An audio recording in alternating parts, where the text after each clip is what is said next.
There's a lot to talk about. Let's get started. Good morning. This is Fred Mitchell, Chair of the Progressive Liberal Party, Minister for the Foreign Service, MP for Fox Hill, and today is Monday. It's the 4th of May, 2026.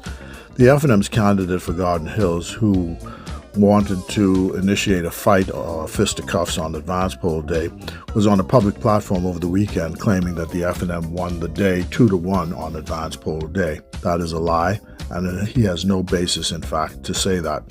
This kind of drivel is pure propaganda, meant to distract PLP voters, supporters, and people of goodwill, for PLPs to weaken their resolve. But we have put in the work on the ground, and yes, you know who voted for you and who didn't. Very few people actually try to fool you, and even fewer actually fool you. So, mouth can say anything.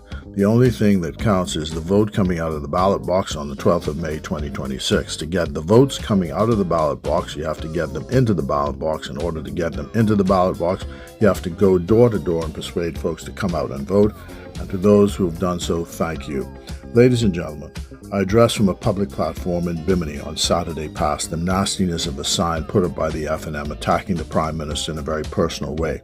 This is nastiness by the F&M by design. They have no policies, so they must make up filth and bile to fool the Bahamian public. Why do they do it?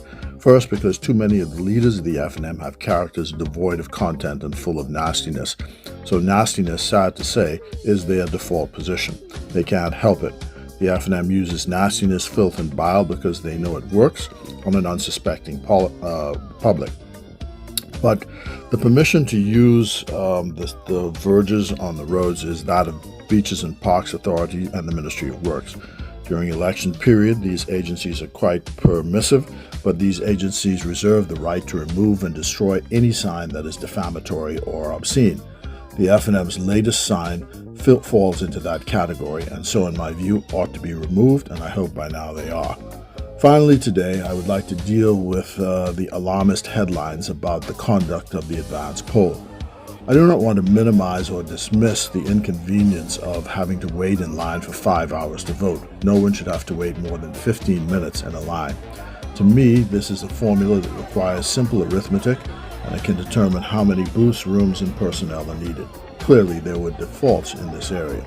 Some are saying the Prime Minister should. Ladies and gentlemen, please know at this stage, no politician can direct an independent Parliamentary Commissioner what to do.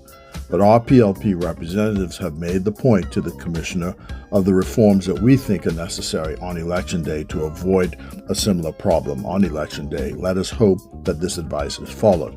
But I want it to be clear.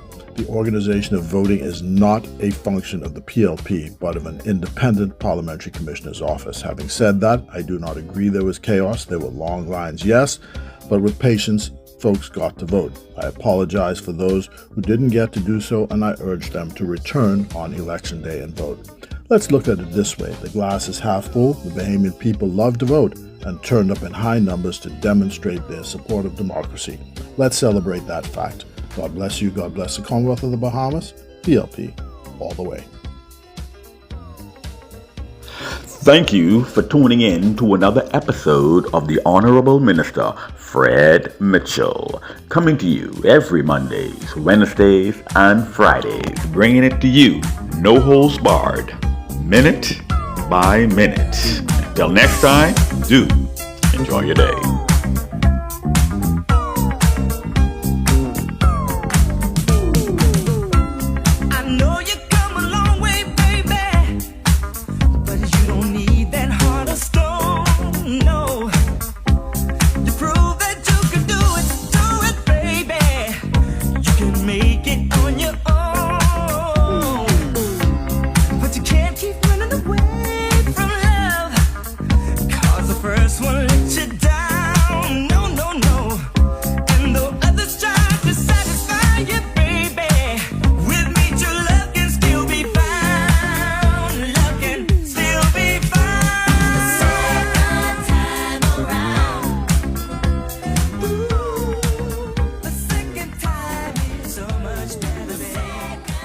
In 2 weeks, this tour is progress. We gon' run this town.